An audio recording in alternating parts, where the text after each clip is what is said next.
Our sixth inductee will be introduced by John Tippett. John is a senior member of the staff of the Council of Governments that serves Catawba and surrounding counties, and he has seen the flow of cash into his cog quadruple since Cousin Lindo became secretary, but we won't talk about that.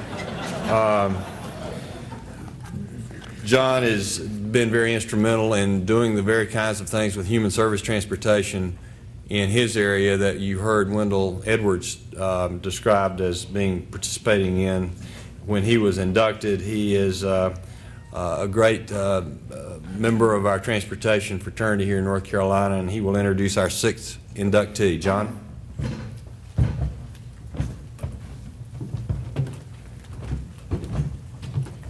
Thank you, David. That last check bounced. I'll talk to Lindo later about that. Seriously, I'm here today to introduce a mentor of mine, Marion or Ron Poole. Way back in 1961, Ron Poole was handpicked to lead a small band of engineers. I think most of those state college guys, they were called back then, they were charged back then to help implement a relatively new general statute. In 1959, a general statute was adopted that required all municipalities in North Carolina to have a long-range comprehensive thoroughfare plan. So Ron was handpicked to get some engineers, hire some good staff, and help cities all across the state meet that transportation planning requirement.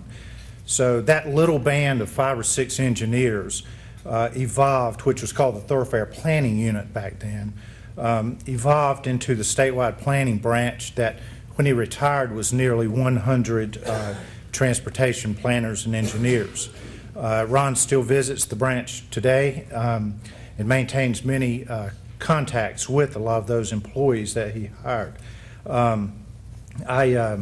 I didn't work for Ron directly at DOT, but I met him in 1982 when Hickory became an urbanized area, and we had a lot of the requirements to follow through on to establish an MPO.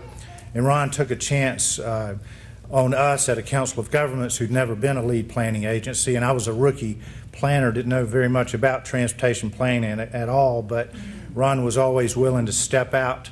And if you had a good plan and worked hard, and we've been very successful up there with Ron's guidance. It's pretty controversial in areas sometimes to rank projects over many jurisdictions, and we use Ron's PhD, his dissertation, cost benefits model to rank our projects, and we still use that in the Hickory MPO today. I talked with some of the, what I call old timers Ron hired about his management style, way back when, and I'll just paraphrase a few of those. One said, Ron's a fine engineer, but he's an even better manager. He was superb. He protected his people from the politics of the organization, and he was noted as a visionary. He had the highest integrity, and you could always trust him. His word was his bond, and his life's work was providing the highest level of transportation planning for North Carolina's cities and counties. Many people at DOT spent their entire 30-year career working for Ron. Some, Felton Lohman, Blake Norwood, Jerry Dudek, Tom Noonan, just to name a few. They were loyal to Ron because he was loyal and trustworthy to them. There's several others. I know a few are in this room that Ron also brought to DOT. Calvin Leggett, Larry Goods here, maybe some others I haven't seen.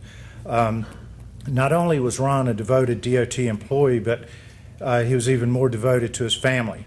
To know Ron was to also know his wife Janice and his family who are here today. Ron wanted to know your families. I've heard a lot of stories about the Thanksgiving and Christmas celebrations at DOT, and Ron also hosted a bunch of oyster roast that I'm sure Janice had a big hand in at his family home. Ron also enjoys old cars. He still has a 1954 Ford that he drove to DOT his first day on the job in 1961. I understand it needs a mechanic right now, but anyway. There are also some rumors that reflect his somewhat perfectionist personality. One of his employees said Ron got so frustrated with the way his staff folded thoroughfare maps that he got everybody in the conference room one day and showed them how to fold the map the right way. He actually had a map folding class.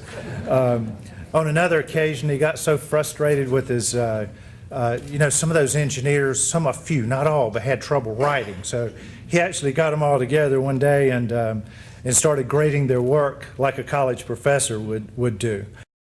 And one other story, Ron, and I'm not going to pick on you anymore.